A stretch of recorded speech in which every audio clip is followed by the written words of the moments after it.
Bem-vindo ao canal Bandeira Quadriculada, aqui você fica por dentro de tudo do universo automobilístico. Se ainda não é inscrito, se inscreve, já deixa aquele like. Agora calce suas luvas, vista seu capacete e afivele os cintos, que hoje nós vamos conhecer a história do primeiro e único campeão póstumo da história da Fórmula 1.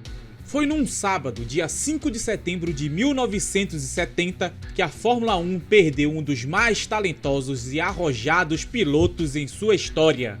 Jochen Rindt, um alemão que, com pouco mais de um ano de vida, perdeu os pais para a Segunda Guerra Mundial e fora criado por seus avós na Áustria, e por isso representava o país na categoria. Rindt sempre foi um piloto reconhecido por seu talento e por muitas vezes foi chamado de Rei da Fórmula 2, enquanto correu pela categoria. Muitos comparam o talento natural de Rindt com o de Ayrton Senna, porém sua chegada na Fórmula 1 não ocorreu como esperado. Estreando em 1964, não obteve muito sucesso durante os primeiros anos, até que, em 1969, 5 anos depois, o austríaco foi para a Lotus e de fato deu início à sua gloriosa e curta carreira.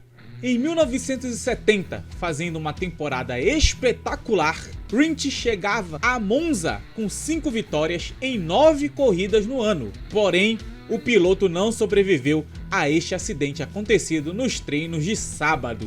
Visualmente falando, o acidente não parece ter sido tão sério quanto foi. Atenção para a seguinte descrição forte. O piloto teve sua garganta cortada e chegou morto ao hospital. Uma série de fatores foram responsáveis pela morte do talentoso austríaco. Vamos entender um pouco mais do que aconteceu. Durante os treinos livres, o jovem Emerson Fittipaldi, estreante na categoria e companheiro de equipe de Rindt, ficou responsável por fazer os ajustes primários da Lotus do austríaco. Porém, Emerson sofreu um acidente que danificou completamente o carro. Sabendo do acidente que havia destruído o carro 1 de sua equipe, Colin Chapman, dono da equipe Lotus, deu o carro de Emerson para Jochen Rindt guiar. Vale lembrar que na época, as equipes não conseguiam garantir que todos os carros de uma equipe tivessem as mesmas condições de confiabilidade e rendimento. A perícia chegou à conclusão de que um dos responsáveis pela causa do acidente foi uma falha no eixo do freio dianteiro direito do carro. Falha essa que provavelmente não aconteceria se ele estivesse a bordo do carro principal da equipe. O grande adversário de Rindt e da Lotus na temporada eram as Ferraris de Jack Ickx e Clay Regazzoni, e os tifosi tinham um carro muito mais rápido para o circuito de Monza. Para tentar equilibrar a situação, Chapman e Rindt optaram por levar para a pista uma Lotus sem as asas, fazendo com que o carro ganhasse muita velocidade nas retas, porém ficando extremamente arisco de se pilotar. Certamente essa decisão foi um atenuante ao acidente, tanto é que Colin Chapman foi indiciado por homicídio, porém foi logo inocentado do caso. Na época, incêndios eram muito temidos pelos pilotos de Fórmula 1. Por conta disso, boa parte do grid utilizava menos pontos do cinto de segurança, para que fosse possível sair do cockpit rapidamente em situações de fogo. Rindt era um desses. No dia do acidente, ele não havia prendido o cinto na altura da cintura e virilha, e esse detalhe foi crucial para que, durante o acidente, o corpo do piloto fosse projetado para a dianteira do cockpit, sendo brutalmente esmagado. Apesar de todos esses fatores, o principal culpado pelo falecimento de Rindt foi a barreira de proteção.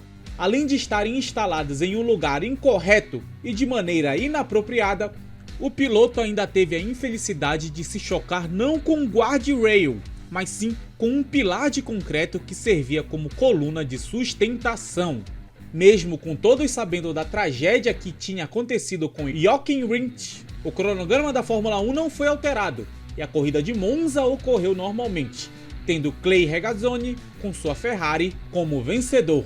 Numa temporada que dava 9 pontos para o vencedor da corrida, o campeonato ia para sua antepenúltima prova, com Jochen Rindt 20 pontos à frente, de Jack Stewart e Jack Brabham. A próxima etapa era no Canadá, porém a equipe Lotus optou por não participar a fim de prestar respeito a Rins.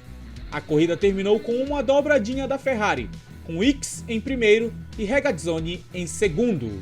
Para a próxima etapa, o GP de Watkins Glen, nos Estados Unidos, Emerson Fittipaldi chegava para pilotar pela primeira vez como piloto número 1 da equipe Lotus. O brasileiro venceu a corrida, a primeira dele na categoria, consagrando Jochen Rindt como campeão do Mundial de Pilotos. Essa foi a primeira e única vez na história que a Fórmula 1 teve um campeão póstumo.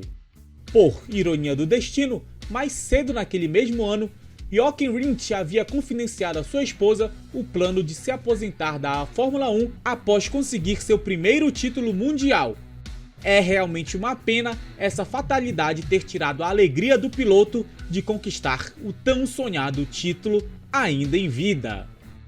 E você, já conhecia a história de Rindt? Conhece outras histórias bacanas do universo automobilístico?